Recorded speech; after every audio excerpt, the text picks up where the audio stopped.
और बचपन से जिन उसूलों के लिए मेरा लगाव है, वही उसूल आज खतरे में है। संविधान को बचाना, लोकतंत्र की हिफाजत करना, ये मेरा पहला कर्तव्य है। देश को बचाना, ये भी मेरा पहला कर्तव्य में से एक है। लेकिन आज क्या हो रहा है? लोकतंत्र के नाम से चुन के आने के बाद आप सब तरफ देख रहे हो, जो संवैधानिक संस्थाएं हैं उनको एक एक करके मिटा रहे हैं। और जो बाबा साहब अम्बेडकर ने गरीबों के लिए, दलितों के लिए, सभी नागरिकों के लिए, महिलाओं के लिए, इस देश के 134 करोड़ जनता के लिए जो उन्होंने एक पवित्र ग्रंथ दिया, उस पवित्र ग्रंथ की रक्षा करना हम सबका काम है। लेकिन उसको तोड़ने वाले लोग आए हैं। डेमोक्रेसी को बर्बाद करने वाले लोग आज हुकूमत में बैठे हैं। हमारे हकूक को छीनने वाले लोग आज सत्ता पे हैं। जो आजादी, बोलने की आजादी, लिखने की आजादी, एक जगह से दूसरे जगह चलने की आजादी, ये सब जो आजादी संविधान में दिया गया, उस संविधान को ही खत्म करने की कोशिश आज बीजेपी कर रही है, आरएसएस कर रही है और मोदी जी कर रहे हैं। और मोदी जी तो ये कहते ही हैं, छोटी सी बात को भी अपने आप को ये कहते हैं, मैं गुजरात का सुपुत्र हूं, मैं आपके पास आया हूं, मुझे बाहर के लोग सब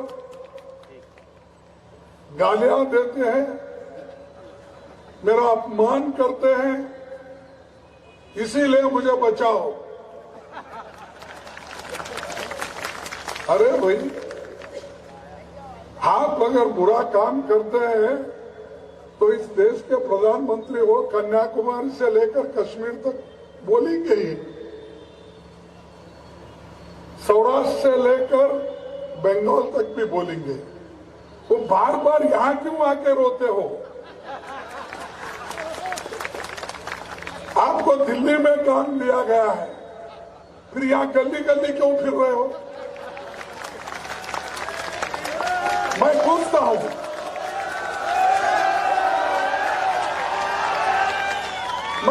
हूं, road show 50 kilometre,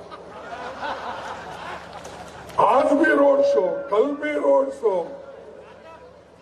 road show एक प्रधानमंत्री जी इलेक्शन में गली गली वोट मांगने के लिए, और किनको हराने के लिए? जिनके पास पैसे नहीं, छोटे मोटे व्यापारी हो, मिडिल क्लास के लोग हो, दलित हो, उनके खिलाफ प्रचार करने के लिए आप आए। फिर आपके एमएलए कोई नहीं है यहाँ पर उनके खिलाफ बोलने के, आपके कार्यकर्ता नहीं है, आपके पार्टी के लोग नहीं हैं, वो तो एक काम करने दो उनको, कम से कम एमएलए का, म्युनिसिपालिटी का, जिला पंचायत का वो करने दो। आपको दिल्ली में भेजा है, दिल्ली के दरबार को आप संभालो। लेकिन उनको तृप्ति नहीं, उनको पावर होना, अधिकार होना, पंचायत से लेकर प्राइम मिनिस्टर तक उनको ही अधिकार होना, दूसरा और कोई नहीं।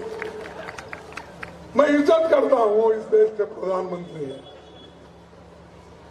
एज ए प्राइम मिनिस्टर हमारे संविधान में सर्वोच्च पद उनको दिया है, लेकिन उसके सही ढंग से इस्तेमाल करो। लोगों को डेवलपमेंट करके, प्रगति करके, अभिवृद्धि के रास्ते पे ले जाके सबको सुखी रखो। बात तो कहते हैं आप हमेशा, सबका साथ सबका विकास, लेकिन हम यहां देख रहे हैं सबका साथ तो ले रहे हैं, सिर्फ 2 अमीर लोगों का विकास हो रहा है।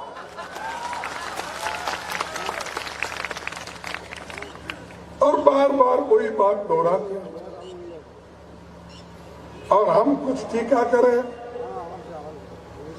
तो बार बार हमको गालियां देते हैं। और जब लोग अपोजिशन पार्टी के लोग कुछ कहते हैं,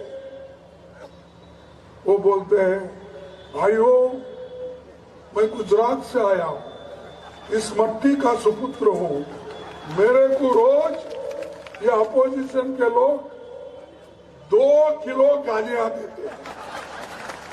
सुने नहीं सुने आप? कौन सुने? हाथ उठाइए। हाँ, ये देखो, वो तो कहते 2 किलो रोज गालियां खाता, मुझे उससे शक्ति मिल रही है। वो कहते हैं अरे भाई, रोज उठते ही आप भगवान की पूजा कम करते हो, कांग्रेस को ज्यादा गालियां देते हो।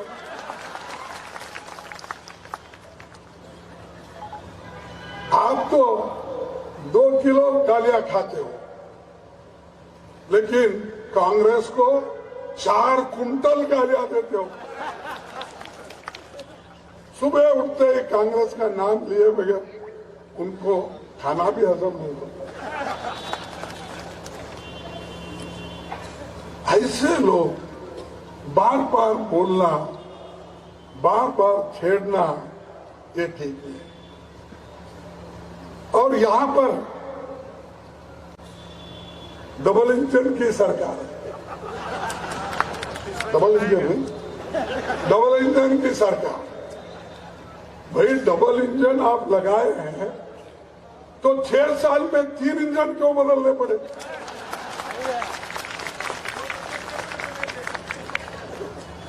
छह साल में 3 चीफ मिनिस्टर बने, और वो चीफ मिनिस्टर यानी काम नहीं किए, इसलिए तो आप बदले होंगे। जब इंजन काम नहीं करता तो बदलते ही है। तो वैसा आपने ही कहा, हम नहीं। आपने हमेशा डबल इंजन की सरकार आई तो डेवलपमेंट होगा, डबल इंजन की सरकार आई विकास होगा, ये सब आप ही ने कहा। तो हम इस देश के, हमारे गुजरात के मिट्टी में पैदा हुए महात्मा गांधी जी, वल्लभ भाई पटेल और अनेक नेता यहां से निकले, हमको आजादी दिलाई। हम आजादी आने के बाद पंडित जवाहरलाल नेहरू जी, वल्लभ भाई पटेल जी, महात्मा गांधी जी, आजाद जी, इन्होंने सबने मिलकर सोचा भाई अगर इस देश में लोकतंत्र ठीक चलना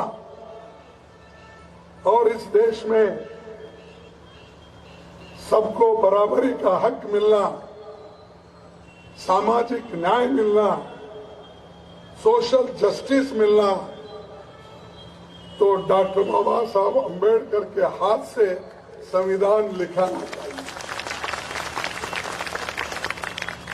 ये उन्होंने ही किया। इसीलिए महात्मा गांधी जी का फोटो हमारे सर पे, हमारे ऑफिस में, हमारे जजेस के सर पे, और हमारे तो दिल में है ही है, लेकिन हर एक ऑफिस में चाहिए।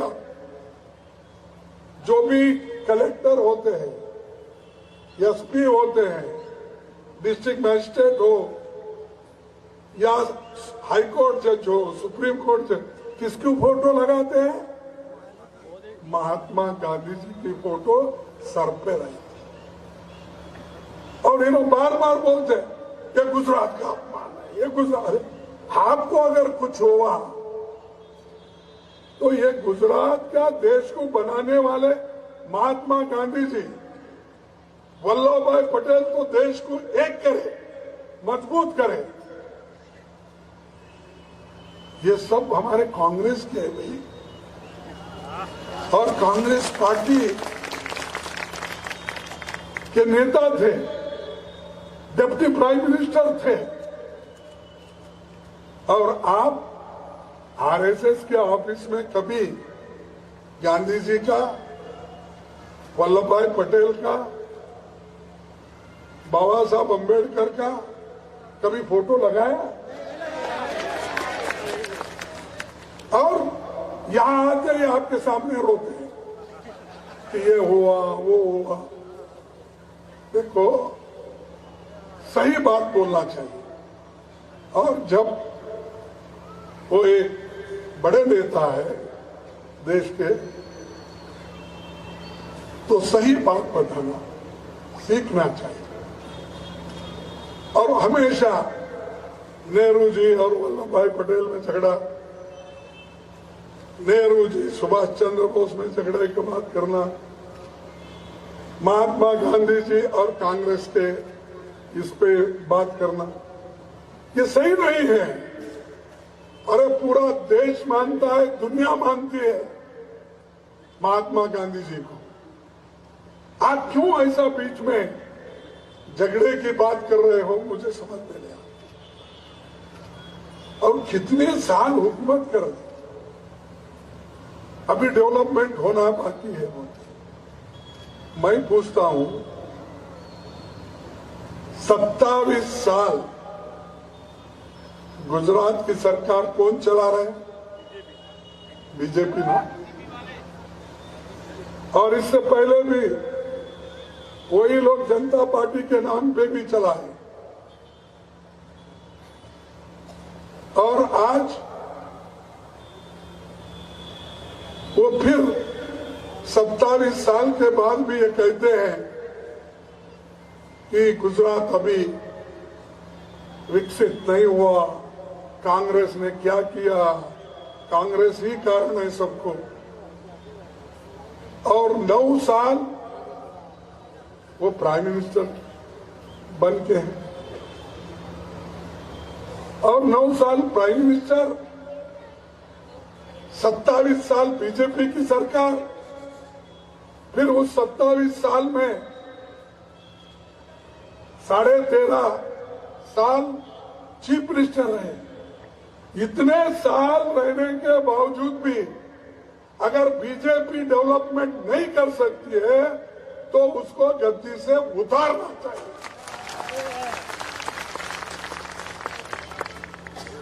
उसको राज करने का कोई हक नहीं है।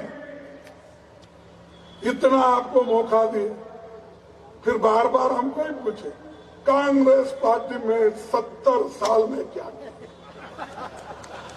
कितने बार बोलेंगे? 1 बार, 2 बार, 3 बार, रोज उठ गए 70 साल में तुमने। अरे 70 साल में हमने बहुत कुछ किया, आजादी दिलाई, लोकतंत्र लाया, संविधान बनाया, और कांग्रेस पार्टी और हमारे सभी नेताओं ने, बाबा साहब अम्बेडकर ने दूसरे देशों में महिलाओं को वोट का अधिकार लोकतंत्र में नहीं था, लेकिन यहां पर जिस दिन संविधान राष्ट्रपति को सौंपा गया, उसी दिन महिलाओं को वोट का अधिकार दिया गया। आप देखिए, पूछिए, आप इतिहास पढ़िए, ऑस्ट्रेलिया में महिलाओं को वोटिंग का अधिकार कब मिला, इंग्लैंड में कब मिला, अमेरिका में कब मिला, फ्रांस में कब मिला, जहां लोकशाही के लिए क्रांति हुई। लेकिन भारत में जिस दिन संविधान लागू हुआ, उसी दिन अडल्ट फ्रेंचाइज, यानी मर्द औरत सब बराबर, सभी को वोट का हक है। इतना ही नहीं, जो गरीब से गरीब आदमी, सफाई कर्मचारी को भी एक ही वोट, और इस देश के प्रधानमंत्री को भी एक ही वोट, और उसकी कीमत एक ही रहेगी। ये हमने किया, ये क्या कम है? अरे जिन लोगों को अधिकार ही नहीं था, उन लोगों को अधिकार कांग्रेस पार्टी ने दिया, सबको समान दृष्टि से दिया। जाति में ऊंच नीच की भावना तो समाज में है, उसको दूर करने की तो सारे लोग कोशिश तो कर रहे हैं, इसके बावजूद भी है। लेकिन जो पॉलिटिकल पावर है, जो राजकीय शक्ति है, वो शक्ति सबको समान दिया गया, और उसी शक्ति से, उसी पॉलिटिकल पावर से, उसी वोटिंग पावर से आज मोदी जी प्रधानमंत्री बने हैं, शाह भी बने हैं। उनको कैसा मैं भूल सकता हूं कि वो साथी रहते। तो ये बात मैं क्यों कह रहा हूं कि कांग्रेस के बार बार मत छेड़ो, क्योंकि आप छेड़ते गए तो फिर आप आरएसएस के, बीजेपी के भेद निकालते जाएंगे। आपने देश को क्या किया? आजादी के लिए आपके लोग कितने मरे, कितने लोग जेल में गए, दो उसका हिसाब। और कितने प्रोजेक्ट आपने बनाए, कितने पंचवार्षिक योजना में हमने बड़े बड़े hospitals, engineering college, medical colleges और आईआईटी, ऐसे सब कुछ हमने बनाए। ये सब हमने बना के दिया। लेकिन आप आने के बाद एक नया मेडिकल कॉलेज भी नहीं है सरकारी, एक आईआईटी नहीं है सरकारी, सभी प्राइवेट। अब सभी प्राइवेट है तो क्या गरीब बच्चा, गरीब लड़का जाके वहां पढ़ेगा? इसीलिए तो कांग्रेस की सरकार ने बड़े बड़े इंस्टीट्यूशन भी सरकार के बनाए, पब्लिक सेक्टर हमने बनाई, जितने भी, अब रेलवे भी पब्लिक सेक्टर में है, बैंक पब्लिक सेक्टर में है, और एचएमटी, एचएएल, बीएल, बीएचईएल, ये सब पब्लिक सेक्टर किसने बनाया? कांग्रेस ने बनाया। और आज उन सेक्टर में से कईयों कारखाने एक एक करके बेच रहे हैं। ये बीजेपी सरकार एक के बाद एक बेचते जा रहे हैं, और वो अमीर लोग खरीदते जा रहे हैं। किसका पैसा? इसमें तो पब्लिक सेक्टर में तो जनता का टैक्स, जनता का पैसा, लेकिन आप बेच रहे किसको? सामान। आपको जो दोस्त लोग होना, उनको एक एक बेच रहे हैं। गरीब का, किसान का, मजदूर का, ठेले वाले का, जो रास्ते पे व्यापार करता है, छोटा मोटा व्यापार है, स्मॉल स्केल इंडस्ट्रीज है, इनका कर्जा बीजेपी सरकार, मोदी सरकार माफ नहीं की, लेकिन अमीर लोगों का 10 लाख करोड़ कर्जा माफ कर दिया। 10 लाख करोड़। और हमको पूछते हो कांग्रेस ने, अरे हम तो गरीबों के लिए बैंक का राष्ट्रीयकरण किया, बैंक के दरवाजे खोले थे, हमने तो बड़े बड़े पीओसीज बनाए थे, लेकिन आप वो बंद कर रहे हो एक के बाद एक के बाद।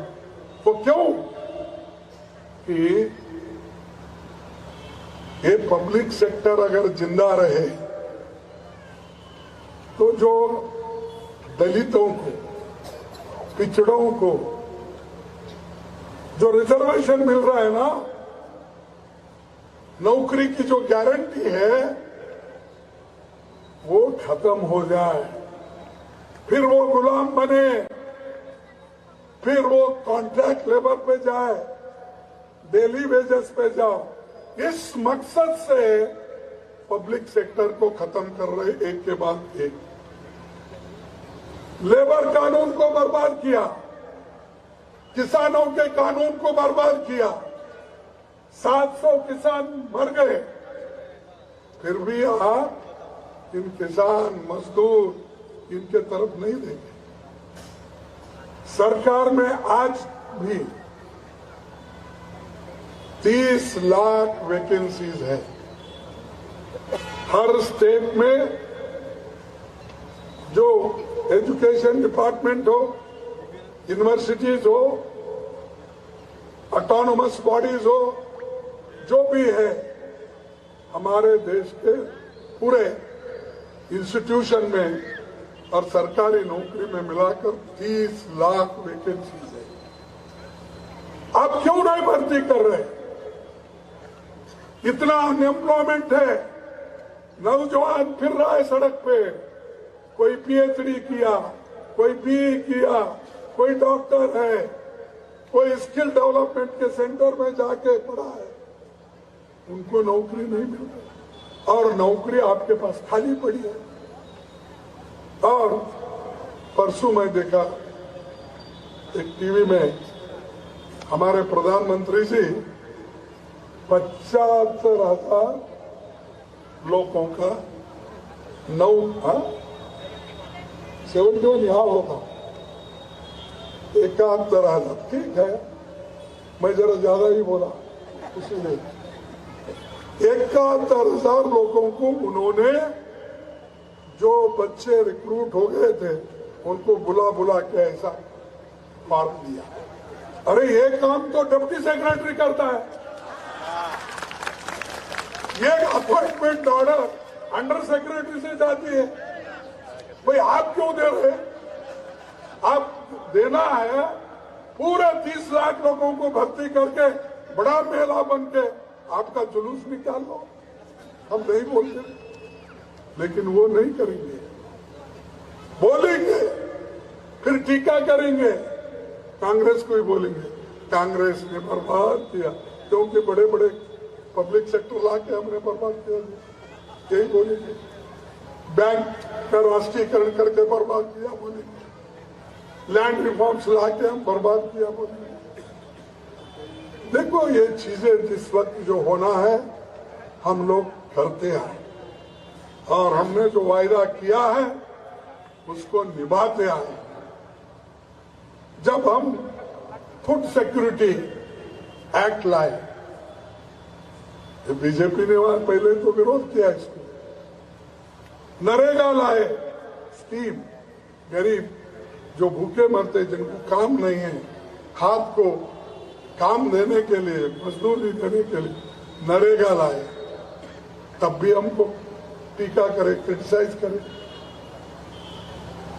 उसी ढंग से बच्चों का स्कूल हम सरकारी स्कूल बनाने के लिए हर जगह कोशिश की। हाई स्कूल मैं समझा यहाँ पर कोई 6,000 सरकारी स्कूल बंद और 28,000 टीचर की नौकरियां रिक्रूट नहीं कर रहे। 20,000 क्लासरूम बनना वो बन रहे नहीं। क्यों भाई? ये तो सामान्य जनता को फायदा होता है, ये तो सामान्य वर्ग के लोगों को, गरीबों को फायदा होता है, जिनके बच्चे फीस देकर बड़े स्कूल में नहीं जा सकते, प्राइवेट स्कूल में नहीं जा सकते, वो सरकारी स्कूल में पढ़ते हैं। तो उनको पढ़ाई भी बंद करने का इन्होंने फैसला लिया। इसीलिए आज इतने वैकेंसी 28,000 टीचर की वैकेंसी खाली है, तो वो कैसा पढ़ेगा? उसके अलावा अभी मुरब्बी फूल का तो इन्होंने जिक्र किया, हमारे शर्मा साहब ने किए। 137 नहीं 137 लोग उसमें मर चुके। कौन कॉन्ट्रैक्टर्स है, कौन लोग है ऐसा पुल बनाए? उसका इंक्वायरी करे बगैर आपने उसका उद्घाटन किया। आपके पवित्र हस्त से उद्घाटन करते ही 5 दिन में कोलैप्स हुआ। तो कौन जिम्मेदार इसके लिए? आप जो जिम्मेदारी जिनके बाद डालना, उनको तो पकड़ रहे नहीं और उनको 4-4 लाख रुपए देने का वायदा कुछ उन्होंने किया है, वो मिले कि नहीं मुझे मालूम नहीं है। तो 4 लाख वो बस नहीं होता, तो इसलिए हमने ज्यादा से ज्यादा रकम देने के लिए हमारे पार्टी के लोगों ने कोशिश की, लेकिन वो सुनते नहीं। क्योंकि जब आदमी को ज्यादा अधिकार मिलता है, पावर मिलता है, वो चाहता है कि मैं और मजबूत बनूं, मुझे और पावर चाहिए। ये पावर हंग्री जिसको हम कहते हैं, ये कर रहे हैं। और ये तो 22 पेपर लीक होके किसी को नौकरी नहीं मिला आज तक, ये सब कुछ आपको मालूम है। दूसरी चीज, ये आजकल जो संविधान में चंद संस्थाओं को अधिकार दिया गया, वो अधिकार तो छीन ही लिए। नए नए कानून बना के ईडी, इनकम टैक्स, सीवीसी और कौन से सब एजेंसीज है, उसका दुरुपयोग करके लोगों को डराते फिर रहे। और डरा कर अगर कोई कांग्रेस को सपोर्ट कर रहा है, उसको डराना, चुप बिठाना, नहीं सुनता तो ईडी केस में डालो। अगर वो नहीं उनको मानता तो इनकम टैक्स की धाक डालो। जो चोरी करता है पकड़ो, लेकिन असल चोर तो आपके आजू बाजू में है ना, उनको पकड़ो। और आप क्या कर रहे हैं? इनको एक हमारे पास के एमएलए को भी खरीद रहे हैं, एमपीज को भी खरीद रहे हैं। और आप हमेशा कहते हो लोकतंत्र में जनता जनार्दन किसको सपोर्ट करती है उसी की सरकार बनना चाहिए ना, उसी की सरकार बनना ना।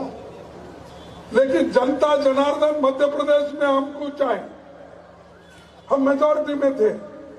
आप क्यों 16 लोगों को फोड़ दिए भाई? क्यों खरीदे? गोवा में क्यों करें? मणिपुर में क्यों करें? पहले उत्तराखंड में क्यों करे, कर्नाटक में क्यों करे, महाराष्ट्र में क्यों करे? अभी है मिलिंद है तो क्यों करे? यहां तो जनता का सपोर्ट आघाड़ी को था, अलायंस गवर्नमेंट को था, कांग्रेस पार्टी को था। जनता का सपोर्ट रहते हुए हम 6-7 राज्यों में चुन के आए थे। तुम एक एक करके बुला बुला के डरा डरा के अपनी हुकूमत बनाए। या चुन के आओ या जो चुन के आते हैं उनको हमारे पास डरा के लेके सरकार बनाओ। तो मुझे ऐसा मालूम होता जो लोग अब गए हैं, जिनको आप कलंकित बोल के घोषित किए, तो वो आपका डराने का एक तरीका है, हुकूमत करने का एक तरीका है। जो लोग कलंकित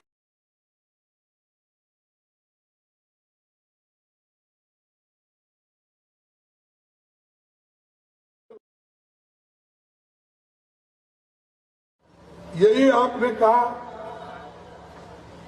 लेकिन वही लोगों को आप लेकर सरकार बना रहे हैं। मैं ये पूछना चाहता हूं, बीजेपी में जाते ही और एक यहां पर शाह साहब, मोदी साहब ने बहुत बड़ा वॉशिंग मशीन खरीदा, बहुत बड़ा वॉशिंग मशीन। उस वॉशिंग मशीन में लोगों को डालो कलंकित, वो सब क्लीन हो जाते। कांग्रेस में रहे वो कलंकित, बीजेपी में गए वॉशिंग मशीन में डाले, बाहर निकले वो सफेद। अगर आप डेमोक्रेसी पे विश्वास रखते तो ये काम क्यों कर रहे हैं? मैं ये पूछना चाहता हूं। अभी पहले ऐसा नहीं होता था क्या? नेहरू जी के जमाने में ऐसा हुआ क्या? लाल बहादुर शास्त्री जी के जमाने में ऐसा हुआ क्या? इंदिरा गांधी जी ने ऐसा किया क्या? राजीव गांधी जी ने किया? आप कलंकित एक तरफ बोलते हो, वो करप्ट है बोलते हो, जब आपके पास आता है वॉशिंग मशीन में डालते ही क्लीन हो जाते। ऐसा ये सरकार चल रही है, आप लोग कर रहे हैं। तो इसलिए माइयों में ज्यादा और कुछ अपनी बात को आगे नहीं बढ़ाना चाहता। एक बात जरूर कहना चाहता हूं, क्योंकि हमेशा बीजेपी के लोग, नेता लोग एक बात कहते हैं, और वो खासकर नेहरू जी और वल्लभ भाई पटेल में झगड़ा लगाने के लिए और उनको अलग करने के लिए। एक बार 14 अक्टूबर 1949 में 1949 में सरदार पटेल जी ने यह कहा, नेहरू जी के जन्मदिन पर वो लिखे एक बधाई पत्र। उसमें उन्होंने कहा, सरदार पटेल जी ने कहा, कुछ स्वार्थ प्रेरित लोगों ने हमारे विषय में अफवाहें फैलाने की कोशिश की है। ये मेरे शब्द नहीं, ये किनके हैं? सरदार पटेल के। कुछ भोले व्यक्ति उन पर भरोसा भी कर लेते हैं, लेकिन वास्तव में हम लोग आजीवन साथी और भाइयों की तरह काम करते रहे। समय की मांग के अनुसार हमने परस्पर एक दूसरे के नजरिए के हिसाब से खुद को बदला है और एक दूसरे के विचारों का हमेशा सम्मान किया है। ऐसा गहरा भरोसा होने पर ही किया जा सकता है। ये खुद वल्लभ भाई पटेल जी ने 14 अक्टूबर को कहा है। फिर आपको क्यों पेट में दर्द हो रहा बार बार झगड़ा लगाने का? तो इसीलिए इनसे होशियार रहिए। ये सरकार बदलना चाहिए। इसको 27 साल हो गए, ये गरीबों के तरफ देख रही नहीं, इन्फ्लेशन के कम करने की सोच रही नहीं, अनएम्प्लॉयमेंट के बारे में इनकी कोई सोच नहीं है, जीडीपी गिर रही है, डॉलर के मुकाबले में रुपए की कीमत रोज पर रोज घट रही है। ये सब हो रहा है, ये सब देखकर भी आप उनको वोट देंगे? हाथ उठाइए कौन? देखो, यही जोश बाजू वाले कॉन्स्टिट्यूंसी में भी बोलना। इसी के साथ अब आजू बाजू 5 तारीख तक काम करके कांग्रेस पार्टी के सभी उम्मीदवारों को आप जिता के लाइए और हमारे हिमांशु साहब को भी जिता के लाएंगे, मैं आशा करता हूं।